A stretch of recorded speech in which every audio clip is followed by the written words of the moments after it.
কক্সবাজার সমুদ্র সৈকতে সুগন্ধা পয়েন্ট, যেদিকে চোখ যায় শুধু মানুষ আর মানুষ। ৩ কিলোমিটার এলাকা জুড়ে নেই তিল ধারণের ঠাঁই। ভরা মৌসুমের পাশাপাশি সাপ্তাহিক ছুটির দিনে দেশের নানা প্রান্ত থেকে ছুটে এসেছেন ভ্রমণ পিপাসু এসব মানুষ। কেউ এসেছেন পরিবার নিয়ে, কারো সঙ্গী, বন্ধু বান্ধব। সাগরের নীল জলরাশি আর বিস্তৃত বালিয়াড়ি সৈকতের সবখানে উচ্ছ্বাসের ঢেউ। পর্যটকরা কেউ ঘোড়ায়, কেউ বিচ বাইকে চড়ে, কেউ বিস্তৃত সৈকতে ঘোরাঘুরি করে, আবার কেউ সাগর জলে জেট স্কিতে চড়ে মেতেছেন বাঁধ ভাঙা আনন্দে। সাগর থেকে আমাদের আনন্দ লাগতেছে। আমরা আসি তো সাগরটা দেখতে, আর এখানে অনেক কিছু আছে, ঘোড়া আছে, গাড়ি আছে। এখানে ঘোড়াতে চললে একটু ভালো লাগবো। এরকম একটা ছুটি দিনে আসি যে বাচ্চাদের একটু সময় দেওয়ার জন্য। আদার দিন আমরা কিন্তু অফিস করে বাচ্চাদের সময় দিতে পারি না।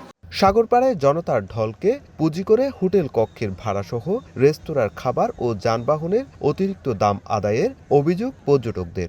নর্মালি যে ভাড়াটা থাকে হলিডেগুলোতে 3 গুণ 4 গুণ ভাড়াটা করে ফেলে, যা সাধারণ মানুষের জন্য প্রবলেম হয়। আমাদের আগেই যদি কোনো গেস্ট আসে, যদি অ্যাকোমোডেশন হয়, তাদেরকে করে দেয়, তখন রুম যেভাবে ডিস্ট্রিবিউশন করার কথা থাকে সেভাবে ডিস্ট্রিবিউশনগুলো অনেক ক্ষেত্রে করে না।